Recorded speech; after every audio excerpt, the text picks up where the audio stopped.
찬양단의 귀한 찬양 감사합니다. 네, 우리 다시 한번 우리 큰 박수로 우리 또 감사 박수, 격려 박수 드리겠습니다. 네, 감사합니다. 네, 우리 옆에 계신 분들과 함께 우리 또 인사를 나눴으면 좋겠습니다. 사랑합니다, 축복합니다라고 우리 옆에 계신 분들과 함께 따뜻하게 또 인사를 나눠주시면 감사하겠습니다. 오늘 혹시 말씀의 제목을 아시는 분 계시나요? 혹시 오늘 말씀의 제목을 아시는 분? 네? 그러니까 제가 이렇게 저가 이제 설교를 목사님들이 다 그러시는데요. 설교 제목을 굉장히 고민을 참 많이 해서 이 제목을 이렇게 지으거든요. 근데 제가 느끼는 게 그럴 필요가 없겠구나. 이렇게 보지도 않으시는 거 그냥 혼자 그냥 예, 금요일 날 열심히 이렇게 준비해서 내는데 농담이고요. 오늘 말씀의 제목은 세상에서 가장 온유한 사람 모세 이렇게입니다. 근데 사실 원래 제목은 이게 아니었어요. 제가 고민을 많이 했는데 원래는 세상에서 가장 온유한 사람까지였어요. 모세는 제가 붙이지 않았어요.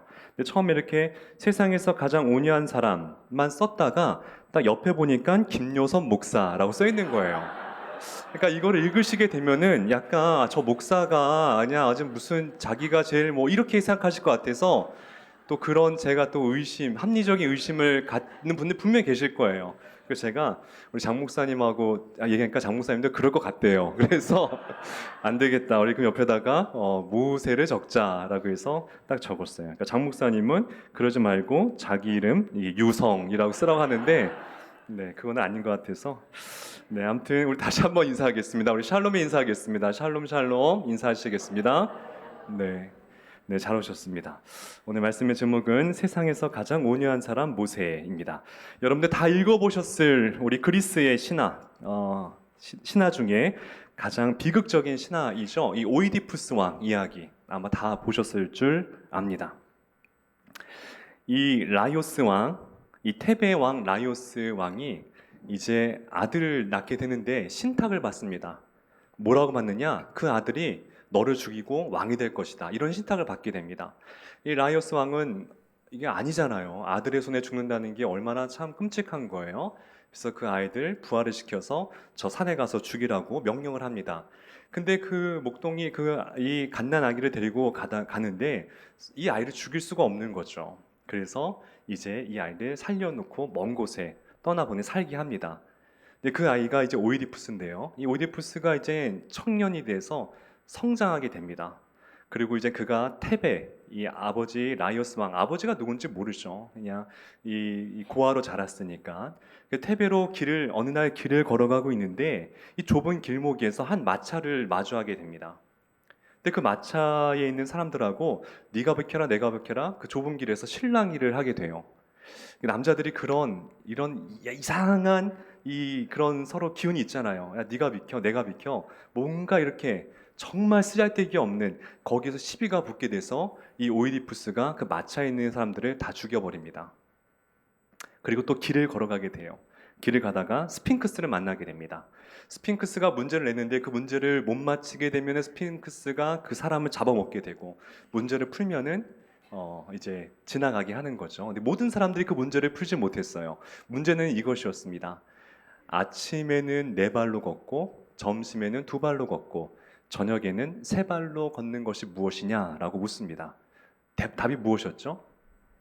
사람이었죠. 다 읽어보셨네요. 대단하신데요. 자, 사람이었어요. 오이디푸스가 이것을 맞춰버립니다. 그래서 이 스핑크스가 분노하면서 이제 스스로 이 바위 절벽 밑으로 죽어버리게 되죠. 그 사건을 계기로 오이디푸스는 정말 국민들의 여러 같은 지지와 사랑과 격려를 받게 되면서 테베의 새로운 왕이 되게 됩니다. 근데 그 기쁨도 잠시였죠. 나중에 자기가 죽였던 그 사람, 그게 누구였어요? 아버지였죠. 그 마차에 타고 있던 사람도 아버지였고, 지금 테베에 와서 내가 왕이 되고, 또 전에 있던 왕비와 결혼을 했는데, 그 왕비가 누구였냐면은 자신의 어머니였습니다. 그죠? 어머니였죠. 그래서 이 오이디푸스가 아버지를 몰라보고 어머니를 몰라봤다라는 그런 정말 이 절망감 때문에 자신의 두 눈을 어떻게 합니까? 찔러버립니다. 비극인 것이죠. 근데 제가 이 말씀을 드린 이유는 무엇이냐면은 여기에서 무엇이 비극의 시작이었을까요? 무엇이 잘못됐을까요? 어떤 첫 단추가 잘못 깨어졌을까요? 저는 이 오이디푸스의 혈기라고 봤어요. 분노, 아무것도 아닌 것에 분노하고 혈기 부리는 그 성품이 결국은 이 오이디푸스로 하여금 자신 스스로 나락으로 떨어지게 하는 그런 동인이 되었다고 저는 그렇게 보았어요. 이 그리스 신화에 여러분들 다 읽어보시면 알겠지만은 이 추락하는 영웅들의 공통점이 하나 있습니다. 그게 무엇이냐면은 자신의 분노를 조절하지 못해요. 굉장히 다시 한번 읽어보시면은 되게 비슷한 어떤 이 흐름이 있는데 그 주인공들이 자신의 성격을 제어하지 못합니다. 혈기를 제어하지 못해요.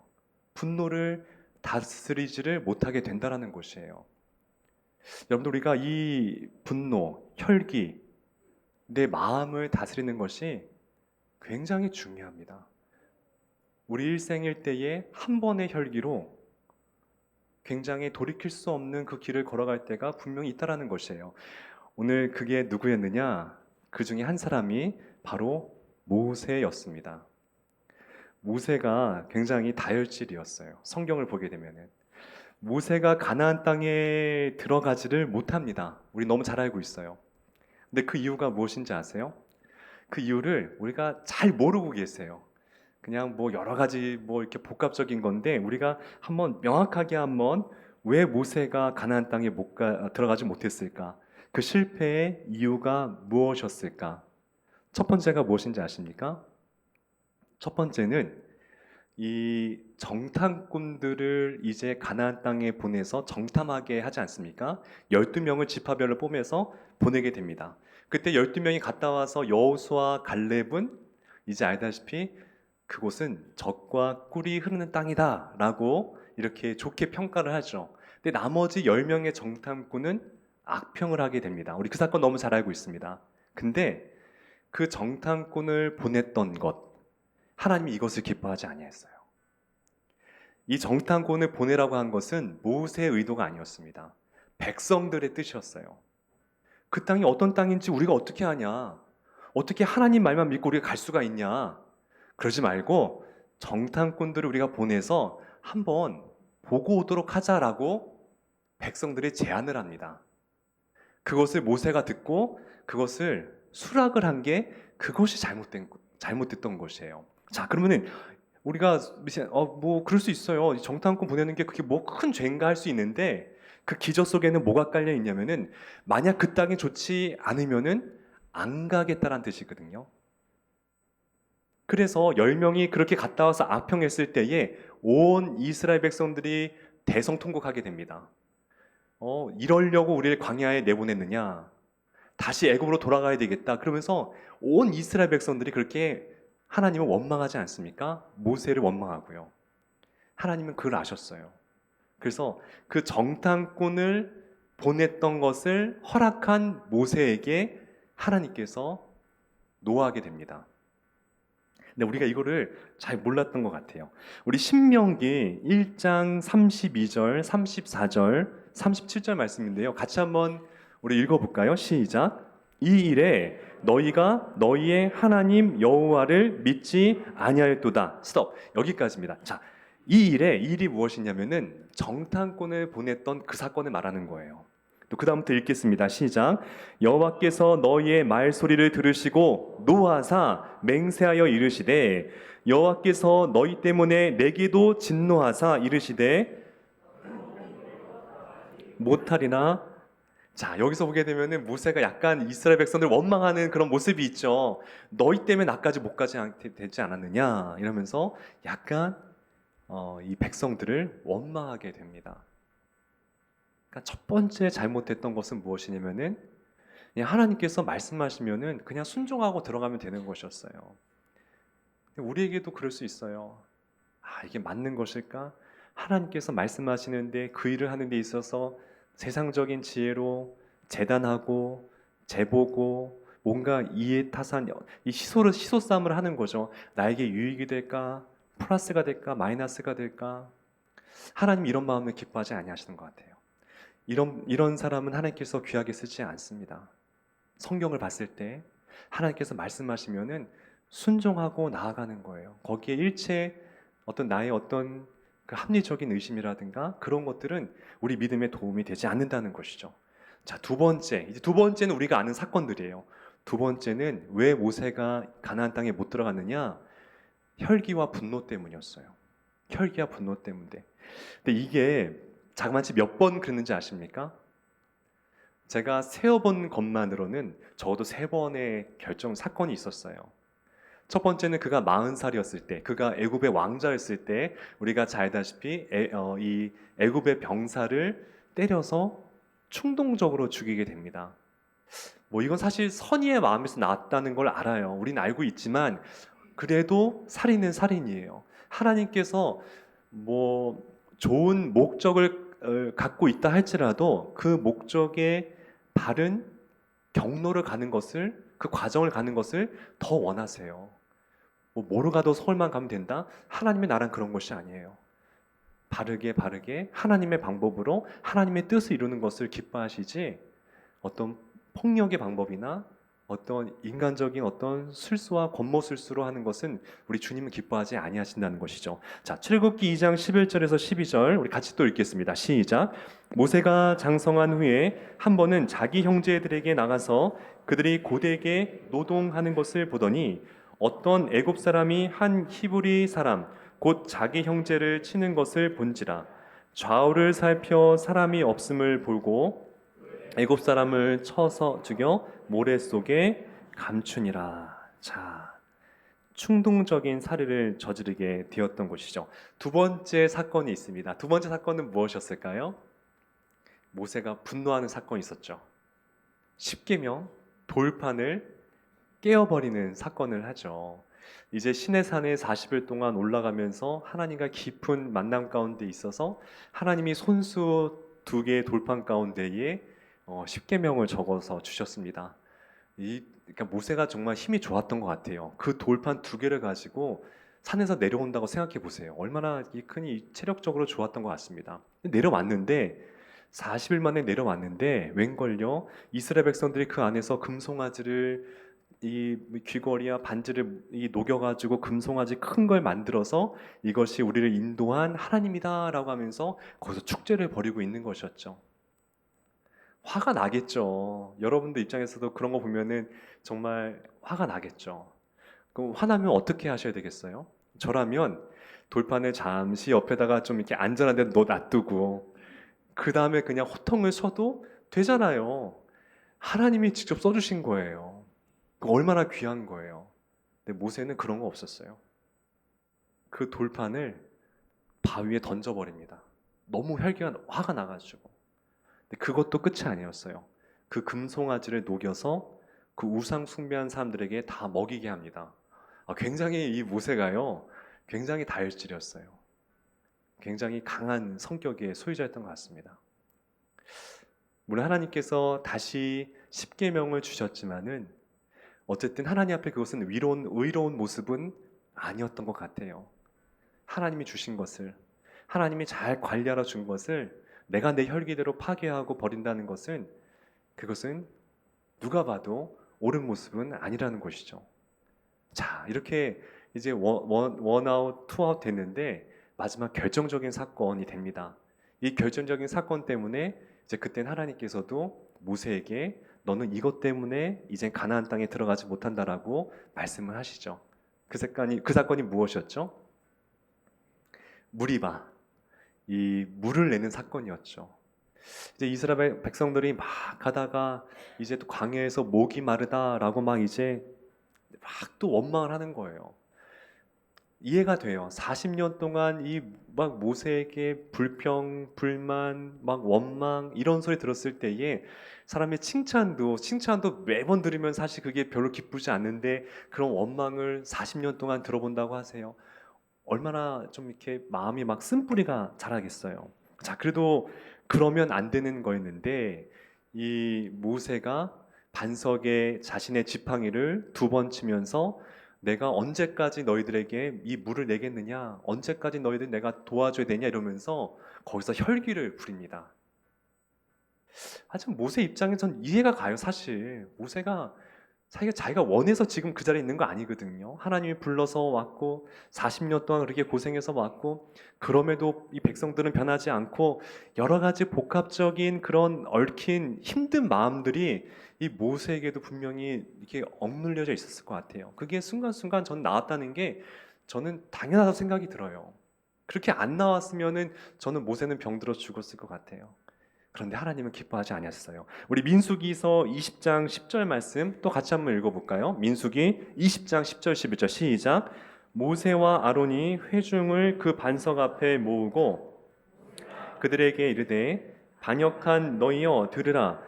우리가 너희를 위하여 이 반석에서 물을 내랴 하고 모세가 그의 손을 들어 그의 지팡이로 반석을 2번 치니 물이 많이 솟아나므로 회중과 그들의 짐승이 마시니라. 자, 이렇게 보게 되면 여러분들 이게 뭐가 문제인지 잘 모르실 거예요. 이게 뭐? 그런데 이 앞절 민수기 20장 8절에 보게 되면은 하나님이 분명히 말씀하셨습니다. 어떻게 말씀하셨느냐? 이건 제가 읽어드릴게요. 한번 화면에 잘 보세요. 지팡이를 가지고, 여기까지는 맞아요. 내 형 아론과 함께 회중을 모으고 그들의 목전에서 너희는 반석에게 명하여, 치란 말이 있지 않습니다. 반석에게 명하여 물을 내게 내라 하라. 내가 그 반석에 물을 내게 하여 회중과 그들의 짐승에게 마시게 할지니라. 그냥 명령만 하면 되는 것이었어요. 그냥 물아 솟아나라 이렇게 명령만 되는 거였는데 모세가 혈기로 그 지팡이를 반석에 2번을 치게 됩니다. 그리고 뭐라고 얘기하느냐? 이 물을 내시는 분은 하나님이시거든요. 근데 마치 내가 내는 것처럼 얘기해요. 우리가 언제까지 이 물을 너희들에게 내겠느냐? 언제까지 이 패역한 너희들 내가 지켜줘야 되느냐? 마치 자기의 힘으로 40년 동안 이 백성들 지켜온 것처럼 그렇게 혈기를 부리게 됩니다. 하나님이 이거를 기뻐하지 아니했어요. 여기서 쓰리아웃이 되는 거예요. 하나님께서 뭐라고 말씀하시느냐? 민수기 20장 12절에 우리 같이 한번 또 읽어보겠습니다. 민수기 12장 20절 시작. 여호와께서 모세와 아론에게 이르시되 너희가 나를 믿지 아니하고 이스라엘 자손의 목전에서 내 거룩함을 나타내지 아니한 고로 너희는 이 회중을 내가 그들에게 준 땅으로 인도하여 드리지 못하리라 하시니라. 자, 그래서 모세가 분노하고 혈기를 부리는 그 모습을 갖다가 하나님은 어떤 관점으로 보셨냐면은, 첫 번째는 너는 나를 믿지 않았다. 이게 중요한 얘기예요. 나는 그냥 혈기를 부린 것 뿐이거든요. 그냥 분노한 것 뿐인데 그 분노한 걸 갖다 하나님의 관점에서는 나를 믿지 않았다고 보는 거예요. 2번째는 뭐냐면은 그 분노는 또한 너는 나의 거룩함을 가리는 행동을 했다라고 보는 거예요. 우리는 그냥 뭐 화낼 수 있죠. 그냥 뭐 전 모세에 충분히 공감하고 저라도 그랬을 것 같아요. 근데 하나님의 관점에서는 왜 분노하느냐? 하나님을 끝까지 믿었으면은 화낼 일이 없거든요. 그것도 하나님의 계획과 섭리 속에 있음을 끝까지 믿게 되면은 굳이 내가 나서서 화낼 필요가 없는 거예요. 다 하나님께서 이뤄 가실 것이고, 설령 하나님께서 다스린다고 한다면은 하나님께서 직접 그 백성들이 다스리시는 거지 모세가 나서서 그렇게 해야 되는 건 아니었거든요. 그러니까 이 모세는 잠시 자기가 하나님의 역할, 하나님의 위치에 있었던 것만 같았던 것 같습니다. 그래서 하나님은 이 사건을 굉장히 크게 봤다는 것이에요.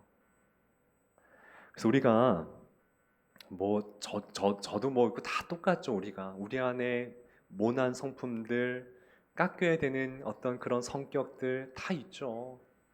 근데 우리가 하나님 앞에 한번 이렇게 오늘 이 시간에 기도했으면 좋겠어요. 하나님, 또 제 안에 아직 버리지 못한 어떤 성격의 그런 찌꺼기들이 있습니다.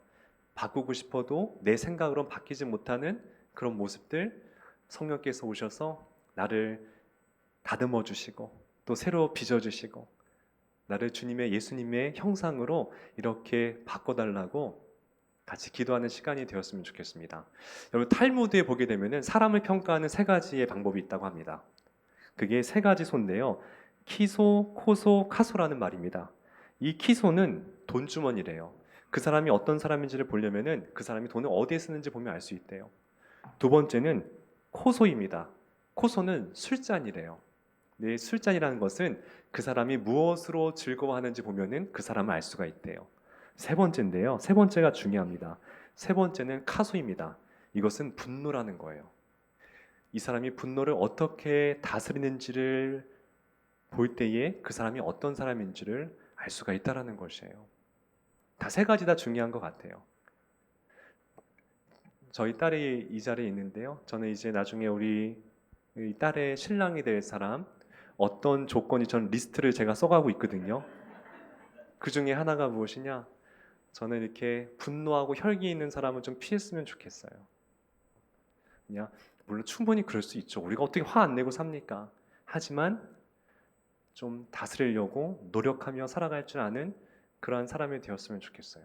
자, 그런데 이렇게 끝나면은 뭐 모세가 어떻게 하나님께 쓰임 받을 수가 있겠습니까? 물론 가나안 땅에 살아서는 들어가지 못합니다. 그런데 중요한 게 있어요. 무엇이냐? 하나님이 모세를 바꿔 주시죠. 그게 오늘 말씀에 있습니다. 우리 민수기 12장 3절 오늘 읽었는데요.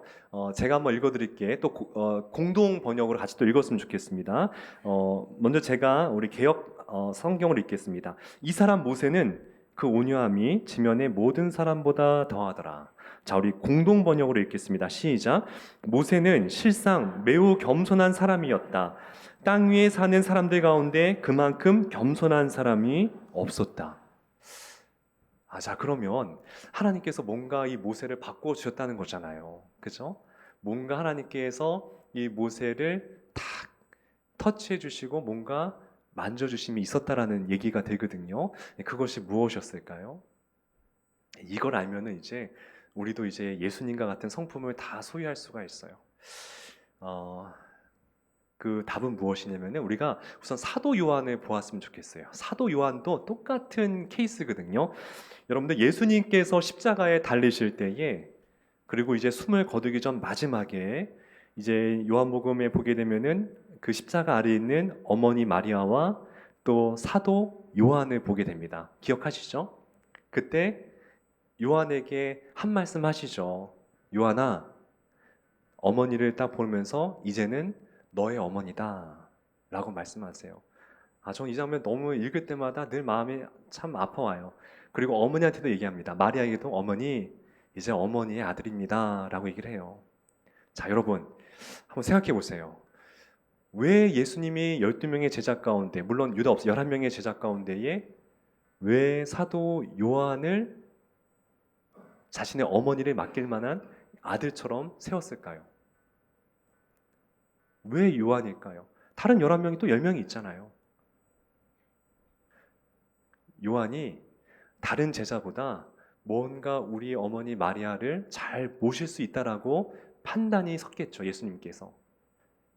또 무슨 뜻이냐면은 이 사도 요한이 그만큼 사랑이 많았다는 거예요. 그 마음속에 사랑이 많고 정이 많고 정말 잘 섬길 만한 그러한 성품인 것을 예수님은 아셨다라는 것이에요. 자, 그런데 중요한 것은 이 사도 요한이 원래부터 그렇게 성품이 좋고 사랑의 사도였습니까? 아니에요. 여러분들 사도 요한의 별명이 있었습니다. 그 별명이 뭔지 아세요? 왜 아시면서 왜? 보아너게 천둥의 아들이었어요. 천둥의 아들. 원래가 무슨 뜻이냐? 이제 예수님과 제자들이 사마리아 마을에 지나갔을 때에 원래 사마리아 사람들하고 이 유대인들하고는 정말 이 상종이죠. 이 정말 함께하는 민족이 아니죠. 역사적으로 적대적인 그런 감정도 있었고 또 이 혼혈 민족인 사마리아 사람과 또 그런 순수 민족인 이 유대인들이 서로 만난다, 얘기한다, 상상할 수 없는 일입니다. 그러니 그 사마리아 마을 사람들이 이제 예수님과 그 제자들을 이제 막 좋게 받아들이지 않죠. 그때 이 사도 요한이 예수님에게 부탁을 합니다. 화가 나서 이 부탁을 하죠. 예수님, 저 하늘에서 불을 내려서 이 마을과 마을 사람들 다 태워버리자고 이렇게 얘기를 해요. 예, 여러분들 얼마나 좀 잔인하지 않습니까? 좀 자기 좀 이렇게 와서 좀 맞이해주지 않았다고 해서 하늘에서 불을 내려서 이 마을을 태우라는 게 이게 보통 사람의 제정신의 마음이에요? 아니잖아요. 그게 누구였느냐? 요한이었어요. 근데 그 요한이 나중에는 여러분 요한 1, 2, 3서, 요한계시록, 요한복음 여러분들 이 요한 서신을 보게 되면은 이 중심이 사랑이거든요. 정말 이 예수님에 대한 사랑, 사람의 이웃에 대한 사랑이 깊이 녹아져 있는 게 요한 서신이에요. 그래서 요한을 갖다가 사랑의 사도라고 하지 않습니까? 근데 어떻게 변했냐는 거예요. 그렇게 천둥의 아들이 사랑의 사도로 어떻게 변했냐는 것이에요. 제가 그림 하나 가져왔어요. 여러분들 그림 하나 보시면은 이게 하인리라는 조각가가 지은 예수님 품에 기대어 쉬고 있는 사도 요한이라는 거예요. 자, 우리 그 옆에 있는 요한복음 13장 23절 세 번역 한번 같이 읽어볼까요? 시작. 제자들 가운데 한 사람 곧 예수께서 사랑하시는 제자가 바로 예수님의 품에 기대어 앉아 있었다. 자, 이 사진 계속 보여주세요. 이 천둥의 아들 요한이 어떻게 변했냐고요? 저렇게 예수님 곁에서 예수님 품에서 늘 가까이에서 예수님과 함께하게 되자 그 예수님의 사랑의 성품이 이 요한에게 감싸주게 됐다는 거예요. 저렇게 예수님 품 안에서 예수님의 숨소리, 예수님의 언어, 예수님의 성품, 그 심장의 고동소리 이런 게 요한으로 하여금 더 좋은 사람으로, 더 사랑의 사람으로 이렇게 바꿔주게 되었다는 거예요. 예수님이 요한을 가장 사랑하셨던 것 같아요. 그래서 이 그림의 최후의 만찬도 우리 그림 보시면은 예수님 옆에 요한이 항상 있습니다. 요한이 가장 막내였던 것 같아요. 그래서 예수님께서도 이 요한을 자신의 막내 동생처럼 아끼고 사랑했던 것 같아요. 다시 말씀드리면 예수님과 늘 동행하게 되자 그 예수님의 성품이 요한의 성품이 되었다는 것이에요. 그럼 우리에게도 이제 답이 이제 알게 되었어요. 우리가 어떻게 변화될 수 있느냐? 날마다 예수님 품 안에 거하면 되는 거예요. 예수님의 말씀, 예수님의 언어, 성품, 예수님과 늘 동행하게 될 때에 우리가 어떻게 예수님과 똑같은 삶으로 바뀌지가 않을 수가 있겠어요. 오히려 안 바뀌는 게 더 기적일 것 같아요. 그럼 우리가 왜 변화되지 않느냐? 우리가 예수님과 더욱더 밀착해서 살아가는 그 시간을 우리가 조금은 게을리해야 하기 때문에 우리의 변화가 더딜 수도 있다는 것입니다. 자, 그럼 모세에 다시 넘어와서 모세가 어떻게 온유하게 됐느냐? 우리 신명기 34장 10절 말씀 같이 한번 또 읽어보겠습니다. 시작. 그 후에는 이스라엘 모세와 같은 선지자가 일어나지 못하였나니 모세는 여호와께서 대면하여 아시던 자요. 자, 모세가 어떻게 온유한 사람이 됐다고요? 날마다 하나님과 대면하면서 하나님 곁에서 하나님과 함께 동행하며 걸어가게 되자 하나님의 그 사랑의 성품이 그 온유한 성품이 또 이제 모세에게 그것이 잘 전이 됐다는 것이에요. 우린 하나님과 함께 걸어가시면은 우리도 모세와 같은 또 사도 요한과 같은 그러한 아름다운 지금도 우리가 아름다운 사람들이지만은 더 예수님과 닮아가는 그러한 인물이 될 줄 꼭 믿으시기를 바랍니다. 제가 글 하나 소개하고 제가 읽어드리고 마칠게요. 제가 어떤 글에서 읽었는데 3초만 기다려주세요라는 글을 이렇게 우연히 읽다가 너무 좋아서 한번 제가 소개하고 마치겠습니다. 3초만 기다려주세요. 누가 쓴 건지는 모르겠어요. 엘리베이터를 탔을 때 닫기를 누르기 전 3초만 기다려주세요. 정말 누군가 급하게 달려오고 있을지도 모르니까요. 출발 신호가 떨어졌는데 앞차가 서 있어도 경적을 울리지 말고 3초만 기다려주세요. 그 사람은 인생의 중요한 기로에서 갈등하고 있을지 모르니까요. 내 차 앞으로 끼어드는 차가 있으면 3초만 서서 기다려주세요. 그 사람의 아내가 정말 아플지 모르니까요. 길을 가다가 아침 뉴스에서 불행을 당한 사람 이야기를 들으면 잠시 눈을 감고 3초만 그들을 위해 기도해 주세요. 언젠가는 그들이 나를 위해 기꺼이 그리할 것이니까요. 전혀 공감하지 못하는 표정들이십니다. 저도 이걸 읽기 전에 그랬어요. 아, 왜 이렇게 빨리 안 가지? 막 조급하고 했는데, 그래, 어쩌면 뭔가 급한 일이 있을 수 있지 않을까. 그러면서 또 그런 생각이 들었어요. 하나님이 생각났어요. 하나님은 저와 여러분들을 3초만 기다려 주셨느냐? 아니요. 30년, 60년, 지금의 우리 나이 수만큼 우리 지금까지 기다려 주고 계세요. 내 아들 예수와 같은 모습으로 더 변화되기만을 하나님은 지금도 우리를 기다려 주고 계세요. 그런데 우리는 어쩌면 3초도 기다리지 못해서 화를 내고 짜증을 내고 좀 우리 연약함이 저에게 또 있는 것 같습니다. 그래서 여러분들 오늘도 그 하나님의 좋으신 성품이 또 예수님의 좋으신 사랑의 성품이 저 여러분들에게 있기를 우리 좋으신 예수님의 이름으로 간절히 축복하고 축원드립니다.